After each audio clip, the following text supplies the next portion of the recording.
Hi, I'm Spyn, and today I kind of want to talk to you about echo chambers and how they can be kind of dangerous. Now, first, we're going to need to know what an echo chamber is. And since I can't remember a definition that long, I'm just going to read it. Okay, so hold on. Okay, so an echo chamber is a terminology used in today's lexicon that describes a situation where certain ideas, beliefs, or data points are reinforced through repetition of a closed system that does not allow for free movement of alternative or competing ideas or concepts. That was a lot. And I can't remember all of that. So, this definition comes from Technopedia, if you want to look at it yourself. So, you can kind of already see the problem here. And maybe you could even start to see some sort of correlations with maybe how things tend to work. Sort of like in all different types of fandoms.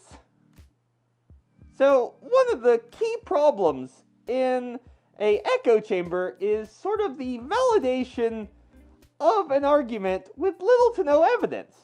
Now, I fully understand that we all sort of live in our own personal echo chambers with our friends because they're going to agree with us.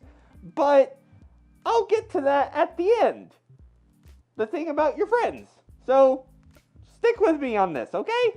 The validation of ideas, however, is kind of a problem because you might not have no evidence, but you probably have cherry-picked evidence.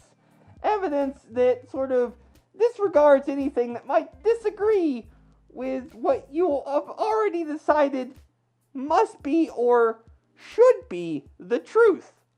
Okay, this is kind of important because it leads into our next problem. Our next problem with the echo chamber is it sort of leads directly into cognitive dissonance. So, what is cognitive dissonance? Well, cognitive dissonance is sort of what happens when you have an idea or belief, right?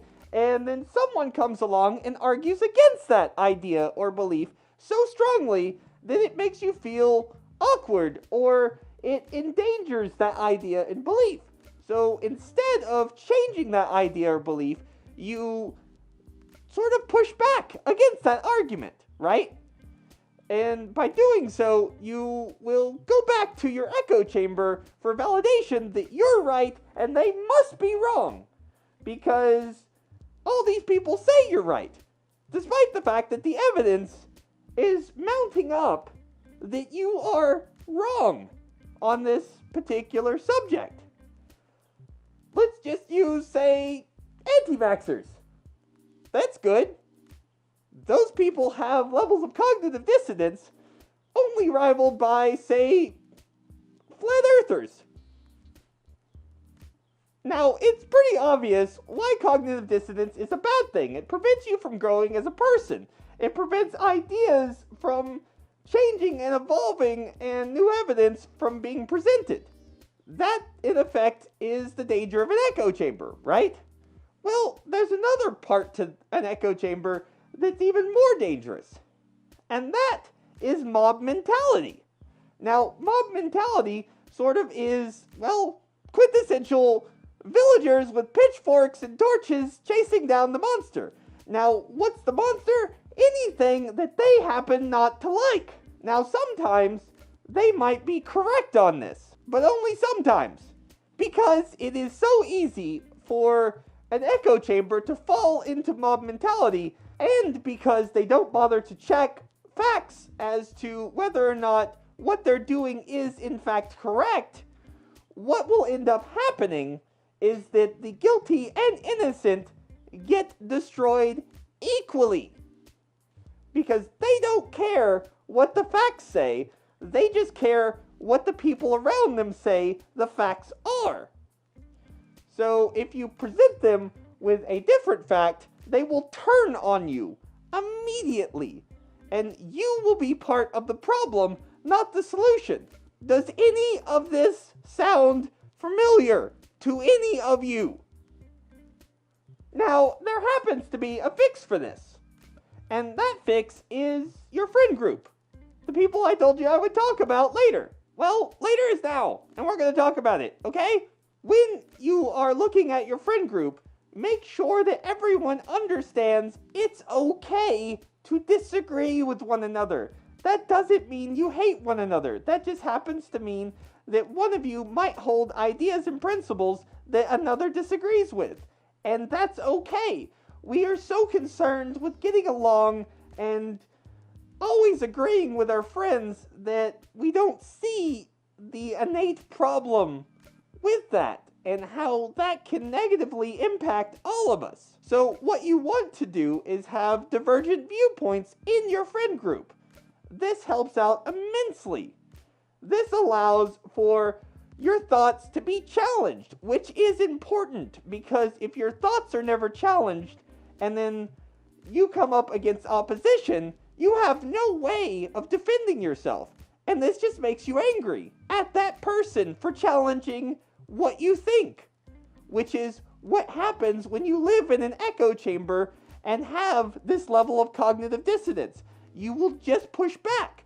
However, if you have these divergent viewpoints in your friend group already, you understand what you believe far more deeply than someone that may just have a group of yes people that stack up and say, yes, of course, you're brilliant, you've always been great, and there's nothing wrong with your ideas whatsoever. This kind of becomes a problem. But if you will accept what seems to be odious thought of having someone disagree with you and having to defend your beliefs and your thoughts with evidence, then I think you might be better off for it. So, in summation, echo chambers are bad because it causes the stagnation of ideas. It prevents people from challenging anything without being subject to being hunted down by an angry mob.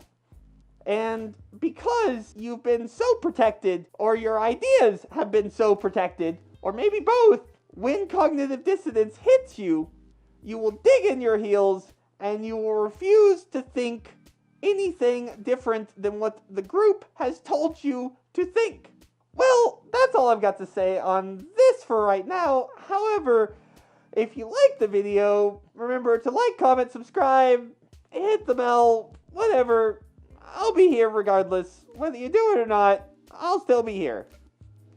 But maybe comment down below with an echo chamber that you might have been a part of, or maybe a bit of cognitive dissonance that you've experienced in your life.